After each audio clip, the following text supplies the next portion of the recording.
अध्याय 20। कहानी लेखन।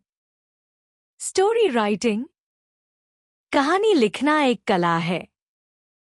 कहानी लेखन अभिव्यक्ति क्षमता को बढ़ाता है। कहानी लिखते समय नीचे दी गई बातों का ध्यान रखना चाहिए। भाषा सरल हो, छोटे छोटे वाक्य हों, घटनाएं क्रमबद्ध हों, कहानी छोटी हो, अलग अलग घटनाओं के लिए अलग अलग अनुच्छेद लिखें। कहानी के अंत में कहानी से मिलने वाली शिक्षा बताएं। आओ निम्नलिखित कहानी को पढ़कर समझें। हाथी और खरगोश। एक बार घने जंगल में हाथियों का एक झुंड रहता था। उस झुंड का मुखिया एक बहुत बड़ा हाथी चतुर्दंत था। एक बार बहुत दिनों से बारिश नहीं हुई और उस जंगल के सारे तालाब सूख गए।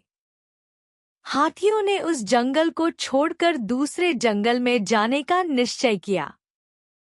दूसरे जंगल में चंद्रसर नाम का एक बड़ा तालाब था, जो कभी नहीं सूखता था।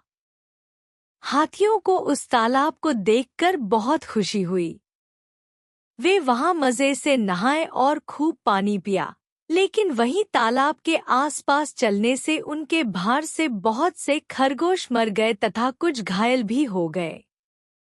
इस परेशानी से बचने के लिए खरगोशों ने एक सभा की। लंबाकर्ण नाम के एक समझदार खरगोश ने कहा, आप सभी थोड़ा धैर्य रखिए। मैं इन हाथियों को भगाने के लिए उपाय सोच चुका हूँ। अगले दिन लंबाकर्ण हाथियों के रास्ते में आने वाली एक ऊंची चट्टान पर बैठ गया। जैसे ही हाथी आए, वह बोला, तुम धरती पर बहुत निर्दयी जीव हो। मैं खरगोशों का राजा हूँ। मैं स्वर्ग में भगवान चंद्रदेव के साथ रहता हूँ। तुमने अपने भारी पैरों से मेरे बहुत से संबंधियों को मार दिया है। इस बात से चंद्रदेव तुमसे बहुत नाराज हैं। खरगोश की बात सुनकर हाथियों का राजा चतुर्दंत डर गया। वह कांपते हुए बोला, कृपया मुझे चंद्रदेव के पास ले चलो, मैं उनसे क्षमा मांगना चाहता हूँ। खरगोश ने कहा, ठीक है, रात को मुझे तालाब पर मिलना। रात को लंबाकर्ण और चतुर्दंत तालाब के किनारे मिले। आसमान में चांद चमक रहा था और हवा बह रही थी। हवा के चलने से पानी हिल रहा था और पानी में चांद की छाया भी हिल रही थी।